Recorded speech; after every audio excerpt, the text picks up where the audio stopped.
Apocalipse, capítulo 13, verso 18. Vamos ler, irmãos? Aqui está a sabedoria. Aquele que tem entendimento, calcule o número da besta, pois é número de homem.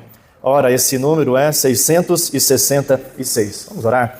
Senhor, que essa sabedoria esteja em nós, em nossos corações nessa noite pela Tua palavra, para que nos firmemos, ó Deus, na verdade revelada em Cristo, registrada na Escritura, e não venhamos a nos perder por enganos do coração, do mundo, do diabo, mas que possamos viver à luz dessa sabedoria celestial, Senhor.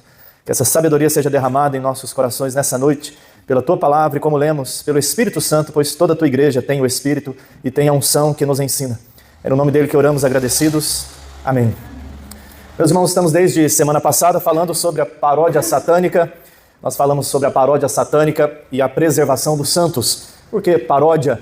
Porque no livro de Apocalipse, Satanás sempre tenta copiar Deus, imitar o Cordeiro, imitar os sinais. E aqui está sendo revelada para nós uma trindade satânica. Nós temos o dragão, a besta que emerge do mar, que nós vamos ver se identifica com o anticristo, e também agora a besta que emerge da terra, que é no texto, como vamos ver, o falso profeta, ou a falsa religião, o falso ensino. Hoje, irmãos, prosseguindo, nós vamos falar sobre a paródia satânica e a sabedoria dos santos. Essa sabedoria que nos leva a vencer. É uma sabedoria diante da falsa adoração, uma sabedoria diante da enganação e uma sabedoria diante da perseguição. Aqui está a sabedoria, diz o verso de número 18. Irmãos, nós vimos no início do capítulo 13 que emergiu uma besta do mar, das águas. Capítulo 12 terminou falando que Satanás veio perseguir a igreja para assim perseguir a Cristo, e ele se colocou em pé diante da praia. Uma visão de Daniel, que Daniel também teve, das nações pagãs, das nações agitadas, e agora Satanás, que tem o reino deste mundo, pois Jesus disse que o mundo jaz no maligno, ele está então diante das nações nessa figura que nós vimos que resume tudo que Daniel profetizou. Lá falava de várias nações, como Babilônia, a Pérsia, a Grécia e Roma, mas esta besta, ela resume, ela traz para si todas essas características. Ao falar de chifres, diademas, é governo, é poder. E meus irmãos, lá no 17, se você ainda tem dúvida que são nações, capítulo 17 de Apocalipse, verso 5, diz assim: na sua fronte achava-se escrito o nome de um mistério, Babilônia, a grande, a mãe das meretrizes e das abominações da terra. Verso 9, aqui está o sentido que tem sabedoria. As 7 cabeças são 7 montes nos quais a mulher está sentada. São também 7 reis. Não está falando de governo, de poder. Nós vimos como Satanás, nesse mundo que jaz no maligno, lembra que Satanás quis oferecer a Jesus este reino humano, secular, se ele adorasse a Satanás. E, meus irmãos, nós vemos que, embora Deus seja soberano, ele está governando, ele põe reis e tira reis, mas nesse mundo caído, nessa era da igreja, Satanás também se instrumentaliza do governo, do poder, da política, para perseguir a igreja e também espalhar aí as suas mentiras, seu engano, esse reino que jaz no maligno. Mas nós vimos, irmãos, que embora essa besta, que é também descrita anteriormente como aquela que mata as 2 testemunhas, que simboliza a igreja, ela aqui também é descrita como tendo o nome de blasfêmia, como uma falsa adoração, é um falso evangelho, são pessoas, sistemas, governos que se colocam como Deus, prometendo felicidade, sentido da vida, segurança, conforto, estabilidade, mas o fim é perseguir a igreja. Mas nós vimos que a igreja perseverará, diz o final do verso 10. Aqui está a perseverança e a fidelidade dos santos. Como os santos demonstram fidelidade e perseverança? Se tem que ir para o cativeiro, irão. Se forem mortos da espada, vão morrer. Aí demonstra a sua perseverança, porque os apóstatas dão as mãos para o mundo, para ficar bem com todo mundo. Mas os crentes se mantêm firmes a Cristo, a mesma custa de suas vidas. E agora, irmãos, a partir do verso de número 11 aí, o texto diz que João viu outra besta, mas agora emergindo de onde? Da terra, uma besta que emerge da terra. Tiago 3,15, quem pode ler para nós? Tiago, capítulo 3, verso 15. Quem achar, lê para nós rapidamente. Tiago 3,15. Esta não é a sabedoria que desce lá do alto, antes é terrena, animal e demoníaca. É isso. A Tiago, aliás, está contrastando a sabedoria de Deus, que nós devemos buscar, com a sabedoria humana, ou seja, terrena, deste mundo. Não é à toa que esta besta emerge da terra, pois é a sabedoria terrena, é a mensagem dos homens, o engano dos homens. Inclusive lá em Filipenses 3,19, outro irmão lê para nós, Filipenses 3,19.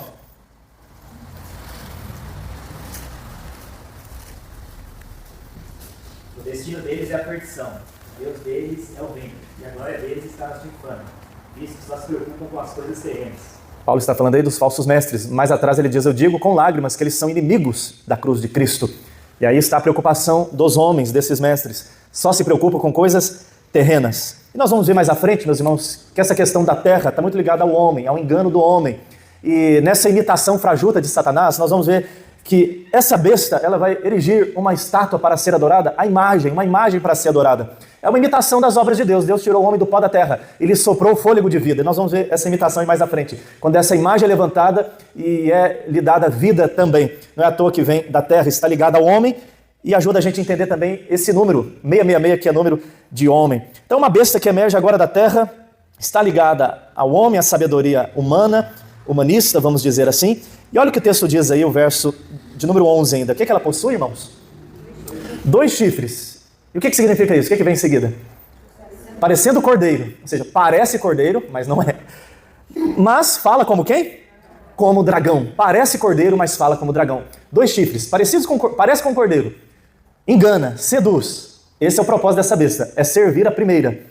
Levar as pessoas a adorarem a primeira besta. Mas quando fala, aí se revela. Pois ela fala como dragão. Fala como o diabo. Mas fala como Satanás. Mateus 7,15. Quem pode ler para nós? Olha o que Jesus nos alertou também. Mateus capítulo 7, verso 15.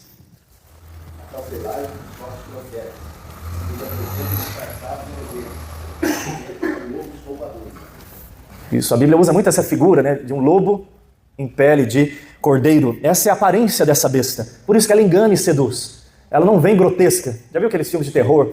Que, né, vem primeiro alguém enganando, né, seduzindo muito bem, mas no final, assim, logo lá nas lutas finais, aí revela a cara feia do monstro. Né? Não sei se você já assistiu esses filmes assim. É isso. Ela vem para enganar mesmo, para seduzir. Você olha, parece um cordeirinho.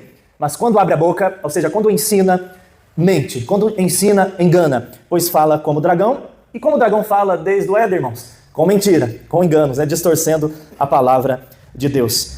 Primeiramente, irmãos, então, a paródia satânica e a sabedoria dos santos, pela qual nós vimos que nós vencemos essa paródia perseverando. E hoje pela sabedoria divina. É uma sabedoria de Deus diante da falsa adoração. Olha o que diz o verso 12. Exerce toda a autoridade da primeira besta na sua presença. Faz com que a terra e os seus habitantes adorem a primeira besta, cuja ferida mortal foi curada. Meus irmãos, olha o propósito dela, é uma falsa adoração. É a falsa religião, ou nós poderíamos falar idolatria.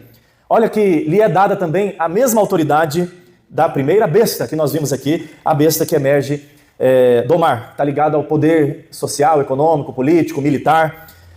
E ela exerce então essa autoridade que lhe foi dada. E foi dada por quem? Vocês lembram? Primeiramente, por Satanás e acima de tudo, Deus está no controle. Quem abre os selos é o cordeiro.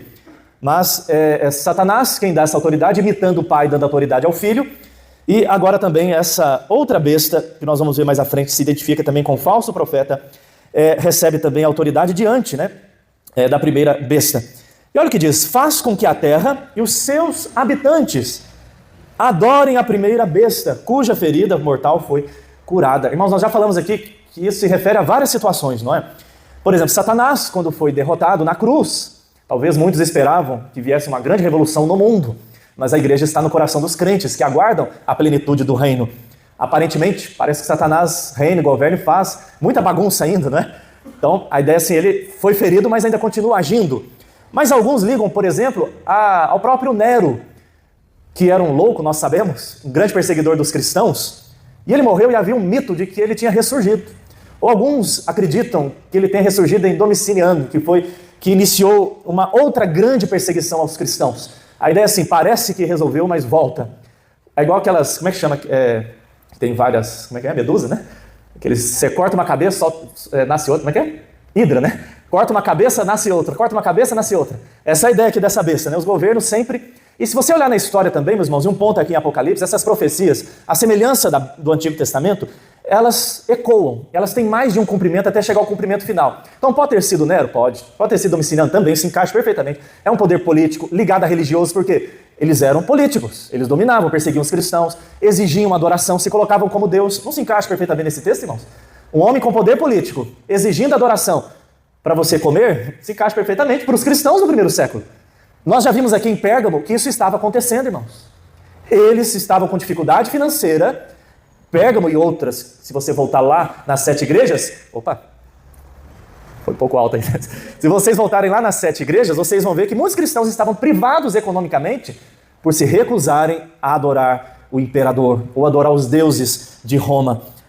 Mas, meus irmãos, nós vamos pensar também que este texto e outros apontam para uma pessoa específica que virá na grande apostasia ou na grande tribulação, o anticristo final, ou anticristo bem definido, não é isso? Mas aqui a gente percebe assim, é um falso evangelho, é uma imitação fajuta da mensagem do evangelho. Assim como Jesus morreu e ressuscitou, essa besta também, a primeira, e se você olhar lá, foi uma das suas cabeças que foi ferida, não foram todas.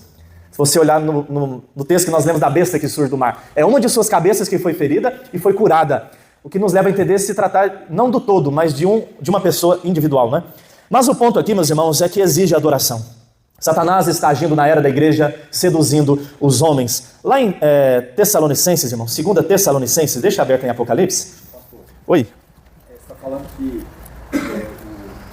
essa besta, né, tudo isso é uma imitação de Cristo. Aí fala dessa besta que emerge do mar, que teve uma ferida na cabeça, né, que foi curada. Seria como se fosse Jesus Cristo que foi crucificado, mas ressuscitou. Isso. Imitação seria isso? Sim. E se pensarmos aqui, como Paulo diz no homem iníquo, ou Jesus fala do abominável, né, da desolação, parece-nos que, embora tenha tido essas lendas, né, ou a sucessão de governos, cessou de perseguir a igreja, logo levanta outro que persegue, né, uma hora persegue, outra hora não, ou seja, a cabeça foi ferida, mas volta. Embora você tenha ecos disso se cumprindo, mas a Bíblia parece nos mostrar com muita clareza que haverá um dia um indivíduo que passará por isso, seduzirá as nações, ele morrerá e de alguma maneira ressuscitará e enganará muitos, quando tiver a grande apostasia bem próximo da vinda de Jesus. Todo mundo vai adorar. Sim. Do jeito que o homem adorou Cristo. Quando ele morreu. Sim. Olha o que diz aí 2 Tessalonicenses, irmãos, capítulo 2. Olha o verso 3. Ninguém de nenhum modo vos engane, porque isto não acontecerá sem que primeiro venha a apostasia e seja revelado o homem da iniquidade, o filho da perdição. Então, Paulo está falando de alguém específico, não é isso? Haverá uma grande apostasia, uma apostasia geral, ou seja, se apartar da verdadeira fé, do verdadeiro evangelho, o que não significa sair da religião de dentro da igreja. Uma igreja inteira, a denominação pode se apostatar do verdadeiro evangelho, e será revelado o homem da iniquidade, o filho da perdição. Olha o que diz: o qual se opõe e se levanta contra tudo que se chama Deus ou é objeto de culto, ao ponto de se assentar-se no santuário de Deus, ostentando-se como se fosse o próprio Deus. Não vos recordais de que ainda convosco eu costumava dizer-vos estas coisas? E agora sabeis, o que o detém, para que ele seja revelado somente em ocasião própria. Então dá-nos a entender que Paulo fala de alguém muito específico, que durante um tempo de muita apostasia será revelado, e ele se oporá contra o evangelho, se colocará no lugar de Deus, chamando para si divindade. E olha que interessante, porque diz assim, agora sabeis o que o detém. Muito provavelmente Paulo está falando de Deus, do seu poder, da sua palavra, né, ou do evangelho. Mas lembra, olha como tudo vai casando. Assim que a igreja acaba de cumprir o seu propósito de testemunhar e os eleitos são alcançados, o que acontece com a igreja? O que a besta faz com a igreja? Mata, não é isso? Mata, está estirada na praça a igreja, calamos a voz da igreja. Ou seja, é esse o contexto. É nesse momento que esse Nico surge contra tudo que é Deus. Houve paralelos na história, sim. É por isso que a gente, assim, talvez hoje, nossa, eles pegaram pesado demais, né? Os reformadores falando que o papado é um anticristo, não é isso? O papa. Na verdade, eles falavam mais que é a figura do papado, independente de quem ocupa. Mas se a gente pensar na igreja naquela época, meus irmãos, casa muito com o Apocalipse, porque era uma fusão de poder político e religioso, né? E que perseguia os verdadeiros crentes, muitas vezes, que liam a Bíblia, que discordavam.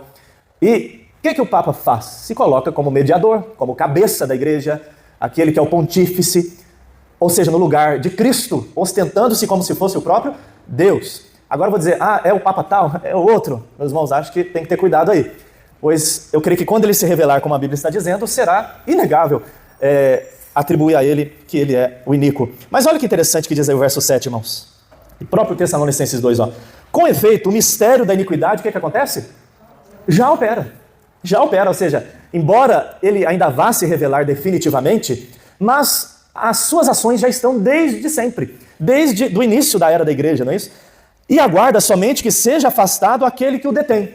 Será que é Miguel que está impedindo, como a gente leu em Apocalipse? É o próprio Cristo? É a palavra? É o evangelho? É a igreja? O que vai acontecer? Né? Que seja afastado aquele que o detém. Diz, então será de fato revelado quem? O iníquo, a quem o Senhor Jesus matará com o sopro de sua boca e o destruirá pela manifestação de sua vinda. Agora presta atenção que está relacionado ao Apocalipse. Ó. Ora, o aparecimento do iníquo é segundo o quê? A eficácia de Satanás. Lembra que o dragão deu poder?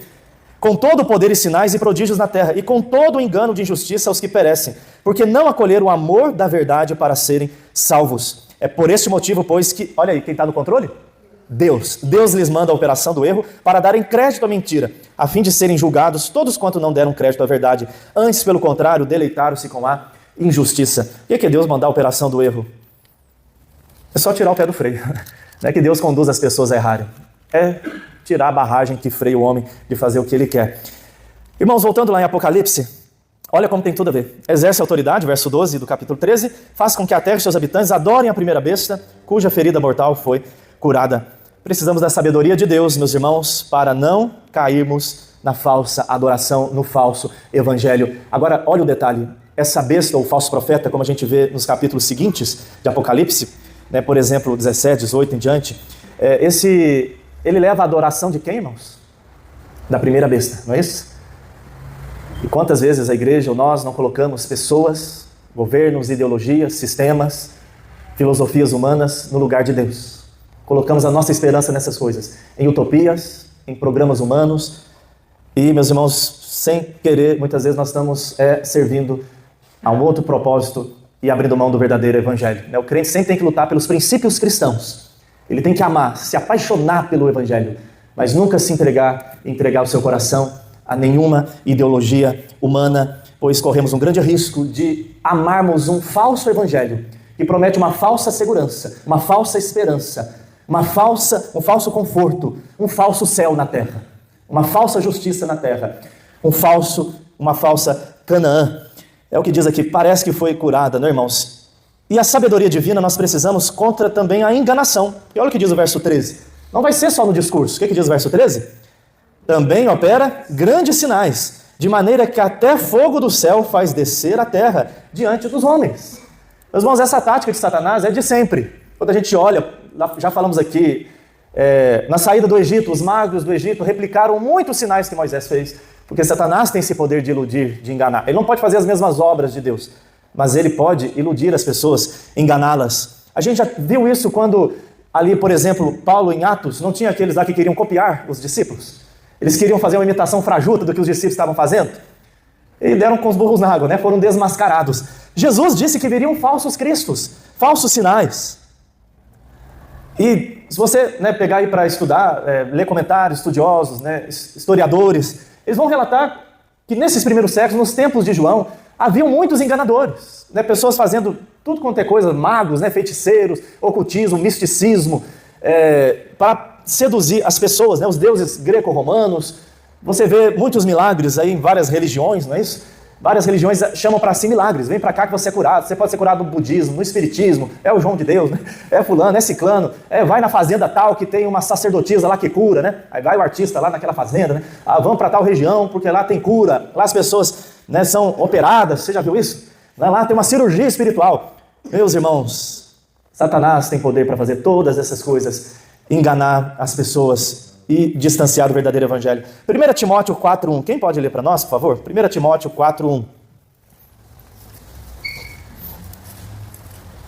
Ora, o Espírito afirma expressamente que, nos últimos tempos, alguns apostatarão da fé, por obedecerem a espíritos enganadores e a ensinos de demônios. Olha aí o que Paulo está dizendo, o Espírito Santo. Alguns se apostatarão, lembra da apostasia? Da fé, por obedecer espíritos enganadores de demônios. Ou seja, o homem já está nas trevas, ele gosta de ser enganado. Paulo diz, os homens irão de mal a pior, enganando e sendo enganados. Muitos seriam enganados do verdadeiro evangelho. E olha o que diz o verso 14, seduz os que habitam sobre a terra, por causa dos sinais que lhe foi dado a exercer diante da besta, dizendo aos que habitam sobre a terra que façam uma imagem à besta, aquela que ferida a espada sobreviveu. Ou seja, então vamos adorar.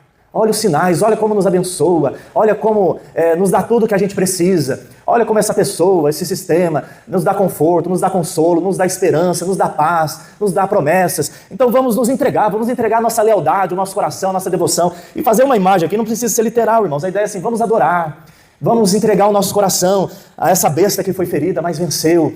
Já falamos aqui, né, que muitos desses imperadores, conquistadores, déspotas, né, ditadores, sempre tem uma história maravilhosa, é um mito por detrás, é uma história fantástica, né, de como ele ali veio para salvar todo mundo e as pessoas se entregam, né, olha que história bonita. Então ele é o nosso líder, ele é o nosso salvador. Meus irmãos, tenhamos muito cuidado com isso, né? Entreguemos a nossa devoção só a Deus e ao Senhor Jesus. Porque o falso engana através de sedução. Lembra que Satanás, ele se veste como, irmãos? Anjo de luz. Ele não vai parecer igual no mito aí, né? O mito, eu vejo que na verdade é uma distração de Satanás durante a história. Pintar Satanás com essa cara toda feia, né? Porque a gente pensa que Satanás está nas coisas feias, não é isso? A gente pensa que Satanás está nas coisas horríveis. Meus irmãos, muitas vezes está nas coisas mais lindas e sutis. Às vezes a gente atribui coisa satânica a imagens feias, grotescas, né? Acessórios. Nossa, a pessoa é Satanás, olha a tatuagem, olha o acessório, olha isso, olha aquilo. Meu irmão, é muito mais sutil que isso, né? Muito mais perigoso do que isso. Ele se veste de anjo de luz. A ideia é seduzir. Ninguém seduz oferecendo uma coisa ruim, não é isso? Quem seduz oferece algo chamativo, algo que a pessoa deseja. Meus irmãos, precisamos da sabedoria diante da enganação. Diz o verso 15 ainda, ele foi dado comunicar fôlego à imagem da besta, para que não só a imagem falasse, como ainda fizesse morrer quantos não adorassem a imagem da besta. Terceiro lugar, irmãos, e último, é sabedoria diante da perseguição. Diz o final do verso 15, aí a gente percebe esse cumprimento, né, progressivo, em vários momentos, em vários personagens, em várias situações na história da igreja, né, e acontecendo agora, né, irmãos? Não só que entre nós, mas às vezes fica mais evidente em países com grande perseguição ao cristianismo. E eu digo perseguição ao cristianismo porque isso é muito específico, irmãos. Eu sei que outras religiões também são perseguidas, outras pessoas são perseguidas, mas aqui está falando do corpo de Cristo, da igreja do Senhor, com quem Cristo tem compromisso, com os que são seus. É a eles que o texto se refere, não é isso? Diz, foi dado esse poder, né, quando ela recebe esse fôlego. Olha o pano de fundo de Gênesis, né? Deus criou o homem do pó da terra, esta besta surge do pó da terra, ela ganha uma imagem, né? Porque ela é a imagem da besta, assim como somos imagem e semelhança de Deus. Esse indivíduo, ele é a imagem e semelhança do diabo, por isso que ele é chamado de iníquo, o homem da desolação. Ele é o apóstata, ele é a imagem de Satanás, assim como Deus também tem a sua imagem em quem? Em nós e no Filho. E foi dado o poder de matar aqueles que não o adoram. E todos, irmãos, olha o que diz o verso 16. A todos, pequenos e grandes, ricos e pobres, livres e escravos, faz que lhes seja dada certa marca sobre a mão direita ou sobre a fronte. Meus irmãos, sabedoria diante da perseguição. A igreja, né, já tivemos muitos mártires, mas pensando no cumprimento total e pleno dessa profecia de Apocalipse, haverá um dia que se cumprirá plenamente, irmãos. Aí nós chegamos no verso 18, que talvez seja um dos mais difíceis de Apocalipse, né? Aqui está a sabedoria. Aquele que tem entendimento calcule o número da besta, pois é número de homem. Ora, esse número é 666. Ô, númerozinho, né? Ô, número. Infinitas teorias, possibilidades, né? Filmes, músicas, livros, religiões. Não só o cristianismo, né, tem a questão desse número, pois está aqui na palavra de Deus, mas outras religiões, ocultismo e tantas, se apropriam desse conceito, né? E criam doutrinas e teorias em cima disso. Irmãos, eu não estou aqui para dizer é isso, né? Mas para apontar algumas coisas, né? Tem muitos livros bons que os irmãos podem ler, mas vamos tentar ver aqui um pouco à luz de todo o contexto. Lembra que estamos sempre dizendo aqui da paródia satânica, não é isso? Satanás, na sua investida e no estabelecimento do seu reino aqui, terreno na era da igreja, ele imita Deus, porque ele é um grande fajuto, né? Ele é um grande imitador, ele quis ser Deus. Nós já estamos vendo aqui que ele vai perseguir a igreja e se revela através de uma trindade satânica. O seu enredo copia muito da redenção de Jesus, inclusive em marcar os seus. Quando foi a primeira vez que a gente viu Deus marcando os seus? Aí em Apocalipse? Qual capítulo? Deus está marcando os seus?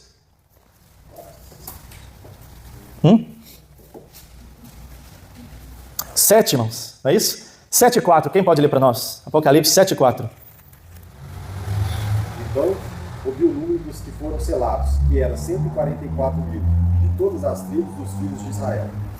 Certo, Deus sela os seus. Deus está selando os seus. Nós já falamos aqui que esse número representa toda a igreja. Agora, interessante que, voltando lá, olha como começa o capítulo 14.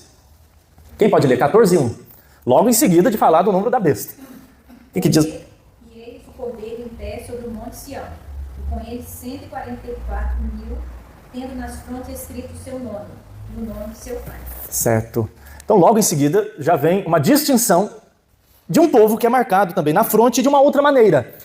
E é o mesmo povo lá do capítulo 7, a igreja, os 144 mil, marcados, né, tendo o nome do Pai, o nome de Deus na sua fronte, o nome do Cordeiro, eles carregam o nome do Cordeiro. E aqueles que são da besta, que se entregam à besta, eles têm marcado também na sua fronte e no seu braço esse número que diz aí, né? Quem tem entendimento calcule, pois é número de homem, é um número de homem, e as 666 são marcados também na fronte e no braço. Agora, será que é a primeira vez na Bíblia que aparece essa ideia de se marcar na fronte e no braço, irmãos? Onde mais a gente pode encontrar isso? É recente na Bíblia aqui? Nas leis, não é isso? Por exemplo, Deuteronômio 6:8. Quem pode ler para nós? Deuteronômio 6:8.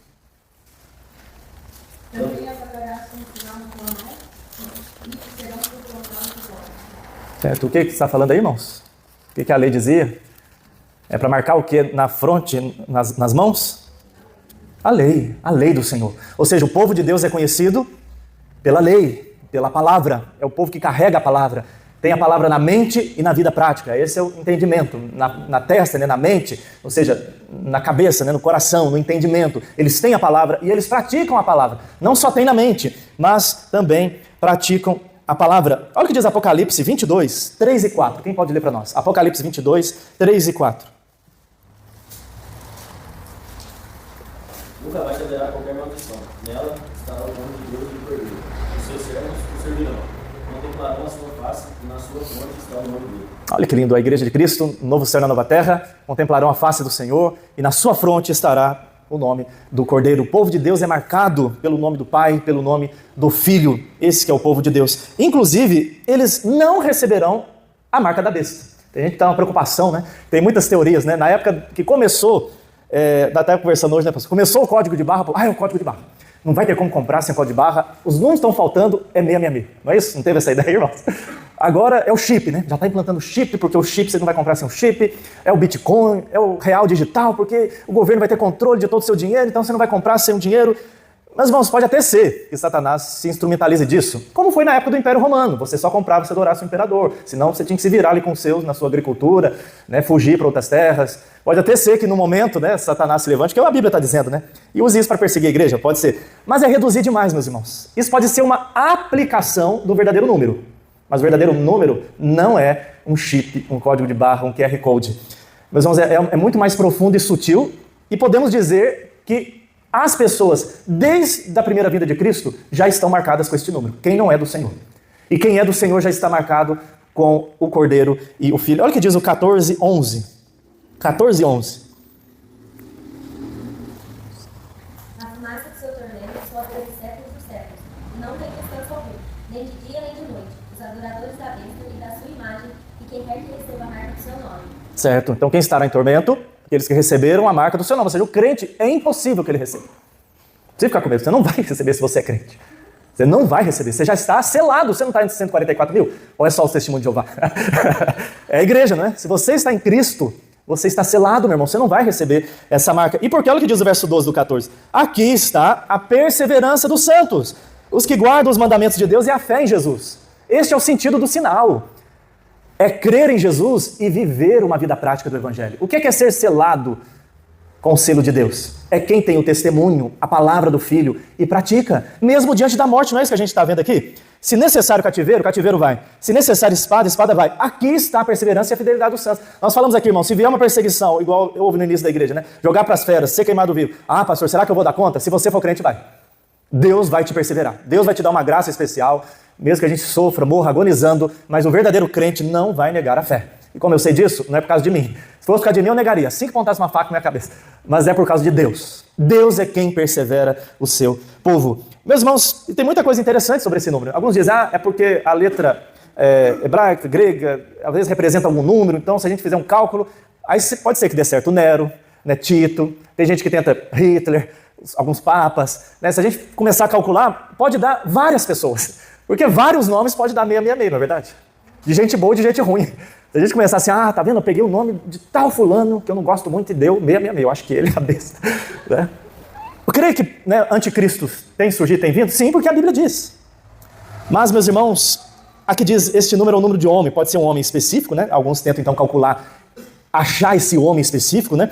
Mas se a Bíblia está dizendo que será na grande apostasia, provavelmente então ele ainda não se revelou, este homem da iniquidade, né? Mas voltando aí ao contexto, né, irmãos? No livro de Apocalipse, qual é o número da perfeição? 7. E o número de homem? 6. O homem foi criado em qual dia? 6. Talvez essa é uma das razões, é número de homem. Agora, a Bíblia também usa algumas repetições, alguns bons comentaristas vão por aí. Por exemplo, para dizer na linguagem bíblica que alguém é santíssimo, existe superlativo no hebraico? Não existe, irmãos. Não existe superlativo. Santíssimo, boníssimo. Para você dizer que alguém é santíssimo, santo, santo, santo. Bom, bom, bom. Não é isso? Por isso que nós temos muitas repetições na palavra de Deus, nos Salmos. E aqui a besta, o que ela tenta fazer mesmo, irmãos? Ela que surge da terra, do pó, ela copia uma imagem, como o homem é a imagem de Deus, e ela vai marcar os seus com o número de homem. O que seria um 666? Homem, homem, homem. Isso. É uma coisa, de fato, humanista, não é isso? Homem, homem, homem. Uma coisa humanista, uma coisa da terra, uma sabedoria terrena, não é isso? Não divina. Mas também, no contexto de Apocalipse, tem um sentido de imperfeito. Ou seja, o 6, por mais que se repita, nunca vai ser o quê? Um 7. Até ele tenta imitar, né? 7 cabeças, outra hora tem 7 chifres, até tenta aparecer um cordeiro, mas não é quando abre a boca. Irmãos, a ideia talvez seja essa. É uma religiosidade idólatra, humanista. É aquele que não serve a Cristo. Parece até chegar perto do 7, mas nunca vai ser 7.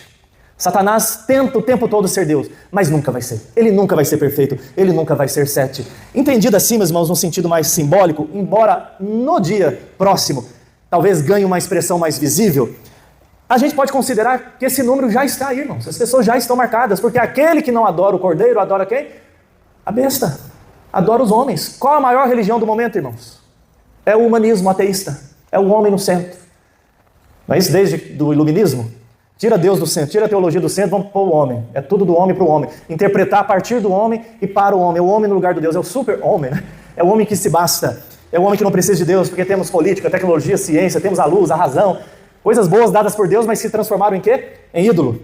Meus irmãos, essa é a mensagem que a palavra de Deus nos dá. Cuidado com o engano, é a sabedoria de Deus contra a paródia satânica. E vencemos é pela palavra, né, irmãos? Porque aqui diz que por mais que ele engane, por mais que ele seduza, por mais que ele faça sinais, mas quando fala, fala como dragão. E qual a melhor maneira de você conhecer que a voz é de dragão e não é de Cristo? É pela palavra, né, irmãos? Tem um comentarista que até diz assim, cuidado. Satanás fala por sinais, experiências, prodígios, mas Cristo fala pela palavra. Então cuidado, irmão, a experiência tem o seu lugar na vida cristã. Eu compartilhar minha experiência com Deus à luz da palavra, né? Do verdadeiro compromisso com Jesus. Porque nós vivemos na experiência, nós não negamos a experiência, ela é importante. Mas cuidado, não baseie a sua fé, suas convicções e a sua doutrina em experiência. Eu vi, eu senti, eu vi uma revelação, Deus mostrou, vi um sinal. Alicerce na palavra. Apocalipse está dizendo, a besta fala por sinais, mas Cristo fala pela palavra. Que a gente se atente à palavra de Deus, meus irmãos, para a gente então perseverar no Senhor. Gostaria de ler só um último texto, irmãos, lá em 1 João, para a gente encerrar. Ele lança a luz aqui ao que a gente viu. Só voltar um pouquinho aí. Oi? Eu sempre penso assim, né? Tem coisa que é pra gente saber, tem coisa que não é. E aí você começa a escutar, assim, a partir do pensamento. Qual mistério você tem tentado desvendar? Porque pra gente que é crente, desvendar, tentar entender a parte de Cristo, a soberania dele, é muito mais interessante do que você ficar tentando descobrir o que é o 666, né? Assim, é claro que a gente não deixa isso de lado, a gente não nega isso, mas a gente deve entender assim, ainda que existam essas forças assim, malignas e o reino de Satanás hoje no mundo, mas a gente sabe que acima disso tem um poder que domina ele, né? Sim, o Cordeiro está no trono. A gente fica muito assim, a gente escuta muito isso e todo lugar que a gente vai, né? E às vezes até de própria igreja com denominação evangélica e tudo mais, que dá mais ênfase assim às obras e às evidências satânicas do que do próprio Cristo. Então a gente acaba invertendo, né? Qual é o nosso foco? E o coração do homem já gosta, né? Sempre De tem. curiosidade, investigar, né? Mas eu creio também que, de certa maneira, é uma artimanha de Satanás. Porque enquanto os crentes estiverem pensando que o nome da besta é chip, é qual de barra, coisa muito pior a gente está engolindo, né? Enganos muito mais sedutores e piores estão entrando na igreja, no coração, e a gente vai perguntar, vai pôr uma marca aqui? E o mundanismo que já está, né? Então, assim, às vezes é até uma distração da besta para a gente não se atentar ao que mais importa, né? É o que o capítulo aqui está dizendo. A besta vem enganar, uma falsa adoração, usando de sedução e falsos sinais, e por fim se revelará perseguindo a igreja. O caminho para a igreja perseverar é na sabedoria de Deus. É estudando a palavra, é lendo a palavra, ouvindo a voz da palavra, não cair nesses engodos, né? Entender que se a gente se apegar com uma coisa física, como falei aqui, a gente às vezes está... Como é que é? Jesus falou? É do camelo lá? Quando... Como é que é? O mosquito engolindo o camelo, não é isso? É. Quem está engolindo é o camelo e preocupado com o mosquito, né? Seria esse o número aqui. Oi, Cristiane. Eu posso compartilhar uma experiência? Claro, já estamos falando de experiência. É porque eu fui batizado com 15 anos. Certo. Eu tô com 40. Só que lá com 15 anos na primeira virtude, bem no início assim, da caminhada, muito especial, que era uma pessoa assim, de dons, né, na igreja. Aí eu tive a experiência assim de ver, eu não sonhei, não foi corpo fechado, com os meus olhos abertos. Eu vi 2 anjos atrás do pregador. E aquilo ficou como se fosse uma experiência para eu não sair daquele lugar que Deus estava ali. Aí aquilo, por várias vezes que eu tentei pensar que talvez alguma coisa me tivesse errado, aquela experiência me segurava. Mas aí, de fato, quando eu entendi o Evangelho, eu fui analisar que era impossível ser de Deus. Porque é uma instituição, e até principalmente o pregador, onde eu vi, né? Ele sempre pregou contra, assim, ferrenhamente, contra o estudo bíblico, né?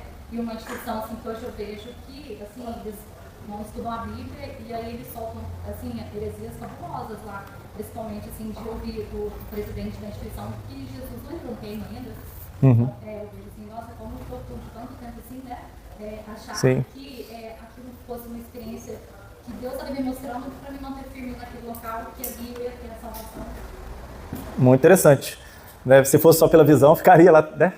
O teste é na palavra mesmo, né? A igreja prega a palavra, né? Prega o evangelho. Tem até não sei se já aconteceu, ia acontecer essa semana, uma palestra do reverendo Pedro Dutti, e ele fala assim no anúncio, né? Se não há uma igreja, né, bíblica, séria, próxima a você, considere se mudar para um local onde tenha. Ele vai falar sobre a importância, né, da comunidade da fé, do ensino das escrituras, né? E de viver uma fé genuína em um lugar onde a palavra é pregada. Porque a gente acha assim, aqui tem um emprego bom, tem uma escola boa, então vou ficar aqui. Não. A prioridade é achar um lugar onde Cristo tem sido pregado e vivido, né? Deixa eu só rematar aqui, pode ser? Aí, lá em 1 João 2, irmãos, só para fechar essa questão aí do anticristo, 1 João 2,18 diz, filhinhos, já é a última hora, e como ouvistes, que vem o anticristo. Também agora muitos anticristos têm surgido, pelo que conhecemos que é a última hora. Olha que ele fala tanto de um, né? Ele vem, mas diz, já tem vindo anticristos, né? Aí diz o verso 28 também, filhinhos, agora pois permanecei nele, para que quando ele, né, o anticristo, se manifestar, tenhamos... Desculpa, irmão, não é esse não. Filhinhos, agora pois permanecei nele, para que quando ele se manifestar, tenhamos confiança e dele não nos afastemos envergonhados na sua vinda. Aí está falando da revelação de Jesus, né, de permanecermos firmes no Senhor. E o verso 22, quem é mentiroso, senão aquele que nega que Jesus é o Cristo? Este é o anticristo, o que nega o Pai e o Filho, né? Então João é o que trata mais aqui especificamente dessa figura, né? Mas dizendo que já tem anticristos, né? E anticristo. E o que é a palavra anticristo, irmãos? O que significa essa palavra anticristo? Que nega Jesus, certo? É por aí. O que mais? Alguém já ouviu outra coisa? É mais um pouco que isso, irmãos. Porque a palavra mesmo não é só assim alguém que se opõe, mas é alguém que se opõe se passando por. É alguém que se coloca contra, mas ele se traveste para enganar. Ele é quase que um anti-herói.